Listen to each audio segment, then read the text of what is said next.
Hello dear friends, मैं हूं CA Sanjay Kumar Goyal. आज 15 दिसंबर है, which is the last date of third instalment of advance tax. तो मैं इसमें ब्रीफ जानकारी आप लोगों को देता हूं।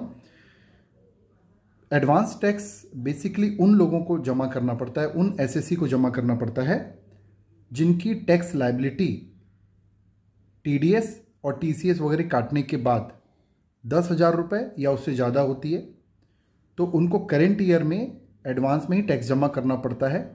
अब कई लोगों को लगता है कि सर एडवांस टैक्स कैसे पता लगेगा हमको, तो वो लास्ट ईयर की टैक्स लायबिलिटी और एस्टिमेटेड इनकम और टर्नओवर के बेस पर एसेस करना रहता है। आप अपनी सीए के पास जाके एसेस कर सकते हैं।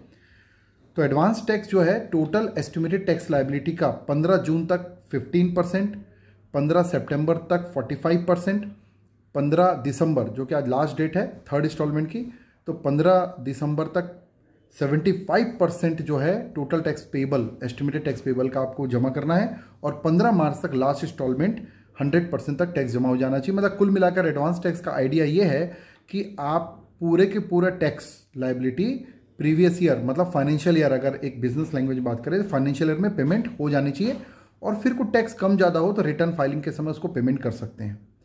अब एडवांस टैक्स नहीं जमा करने या फिर कम जमा करने का क्या लॉस होता है, ये मैं आपसे बता देता हूँ।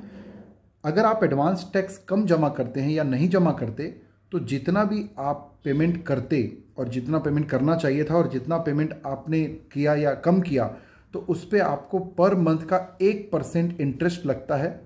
और इसमें भी पार्ट देयर ऑफ कॉन्सेप्ट है, मतलब अगर आपका 1.5 महीना लेट हुआ, 1.25 महीना लेट हुआ, तो 2% लगेगा। मतलब एक महीने जो फ्रैक्शन ऑफ मंथ है उस पर भी 1% लगेगा पर मंथ का।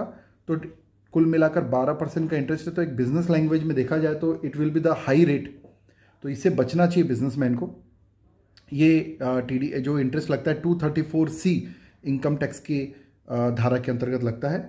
और एक और लॉस होता है कि अगर आप पूरे फाइनेंशियल ईयर में टोटल एस्टिमेटेड लायबिलिटी का 90% भी अचीव नहीं कर पाते, जमा नहीं कर पाते, तो आपको प्रीवियस ईयर के बाद, फाइनेंशियल ईयर के बाद रिटर्न फाइलिंग की डेट या असेसमेंट तक आपको 234B का 1% इंटरेस्ट और लगना शुरू हो जाता है, और रिटर्न लेट फाइल करने पर 234A का इंटरेस्ट 1% लगता है। तो कुल मिलाकर 1% इंटरेस्ट अगर आज के बिजनेस सिनेरियो में देखा जाए, तो अगर आप अपनी टैक्स लायबिलिटी पे 1% इंटरेस्ट, मतलब साल का 12% दे रहे हैं इंटरेस्ट, और आज की डेट में बैंक की फंडिंग जो है वो 8% के अप्रॉक्सीमेटली अगर मैं मान के चलूँ, तो ये काफ़ी हैवी लोड है। तो इस चीज़ को बिजनेसमैन को बिल्कुल ध्यान देना चाहिए कि ये जो पैसा है ये हमको लगता है परसेंटेज वाइज, लेकिन अगर आप साल भर का एस्टिमेट लगाएंगे तो ये एक बड़ी अमाउंट रहती है।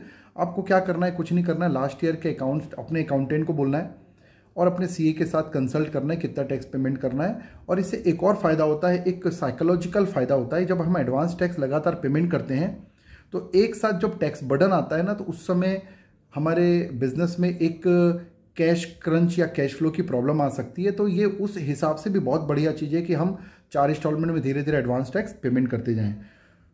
सो फ्रेंड्स, ये हुआ बेसिक कॉन्सेप्ट एडवांस टैक्स का। और आगे और कुछ वीडियोस अगर आपको लगता है तो कमेंट में बताइए मेरे को किस टाइप के वीडियोस आपको चाहिए। और अगर ये वीडियो कुछ इन्फॉर्मेटिव लगा होगा तो ज़रूर शेयर कीजिए, हम लोगों को हौसला मिलता है ऐसे वीडियो बनाने का। Okay, thank you, bye bye.